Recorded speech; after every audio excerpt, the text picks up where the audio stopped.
A lot of you have been asking about the various mechanics you can use to play Japanese the game. In my sales pitch, I specified a number of ways, but for those who didn't get the benefit of me or would like a little bit of a refresher, there are three main ways to play, and then within each of those variations, or within each of those themes, there are variations. You can play in solo mode, you can play cooperatively, or you can play competitively. In solo mode, draw up either 7 or 9 cards. You can play either way. 9 is a little bit easier, 7 is a little bit more challenging. And from those cards in your hand, you construct the most valuable, points-wise, grammatically correct Japanese sentence that you can. At which point, if your sentence is worth more than 20 points, you win. If it is not, draw to bring yourself back up to either 7 or 9 cards, whatever you started with, and from there work and continually add and build on the sentence that you have laid down. When you reach a point where your sentence has become worth at least 20 points, or you have a full hand of cards that you cannot play grammatically correctly on your sentence, you are done. So if your sentence is worth less than 20 points at that point, you lose. Just like solitaire, you are not guaranteed to win every single time you play, and the same thing happens here.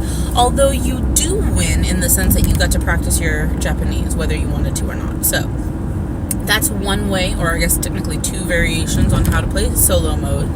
Then there is cooperatively, and in this instance you deal 7 cards to each player, and then the youngest player goes first, and they lay down the best, most valuable, grammatically correct sentence that they can, and then taking turns going left from them, you each add as much as you can to increase the value of that sentence. And after the completion of your turn, you count up the sentence, and if you are interested in learning Japanese, try and figure out what it is saying. And when that sentence, with all of you working together, adds up to at least 20 points, you have won the game. Conversely, if everybody has a full hand of 7 cards and nobody can add to the sentence to increase its point value, and it is worth less than 20 points, then you guys all lose. Although it's much more difficult to lose straight out in cooperative play, especially if you've got 3 or 4 players going. And then there is combat or competitive play, and there are 2 ways to play, at least. There are a lot of variations, but there are 2 main ways. The first is, without intending to infringe on anybody, I refer to as the Sesame Street way. It is very, very easy mechanically, and it gravitates towards simpler sentences, even within the overly simple C-spot run style of Japanese that is included in the game for introductory purposes.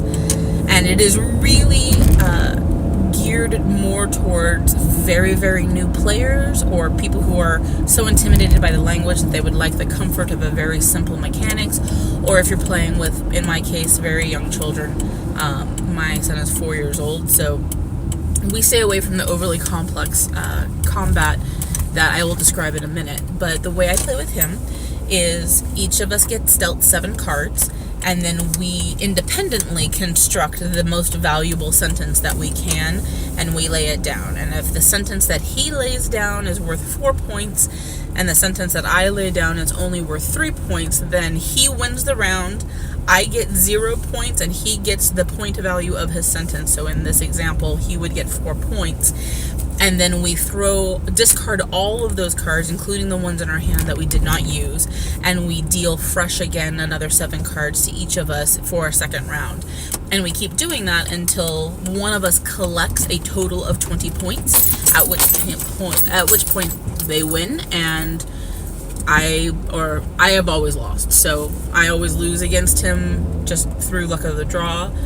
He finds that endlessly amusing. It's less fun the 50th time through, but as may be. The slightly more complicated version of competitive play is you deal 9 cards to each player, And from that 9-card hand, you construct the most valuable grammatically correct sentence that you can. And then you add up the points of your sentence and you compare them to the other players in the game. And if I were, in this instance, I'll say I'm battling Jamin. If my sentence is worth 6 points and Jamin's sentence is worth 9 points, he now has 3 points worth of being able to knock points out of my sentence. So he can spend those 3 points to remove them from his sentence so long as it remains a grammatically correct sentence, and he can use those cards to knock points out of my sentence so long as what he leaves me with is a grammatically correct sentence. So you're not required to use all of your overage, but you can use up to that much. So you can't split apart a noun particle combination. Those must remain together in order to remain grammatically correct. So if you were going to spend some you would need to work it out that way. Also, you cannot leave somebody with no sentence whatsoever. So if they have a predicate formed of a verb and a conjugation, like a politeness modifier, you can theoretically use some of your points to knock out that politeness modifier, but you would not be able to remove the verb that my predicate is based on to begin with. Going forward, you would, however many cards you laid down to form that sentence, you would draw to bring yourself back up to 9, and then you would go back and forth that way, trying to remove points from each other's sentences until one of you gets a single sentence that is worth 20 points. And at that point, that person is the winner. So that is a quick and easy 1, 2, 3, 4, 5 variations on how to play. So what are you still watching for? Go play!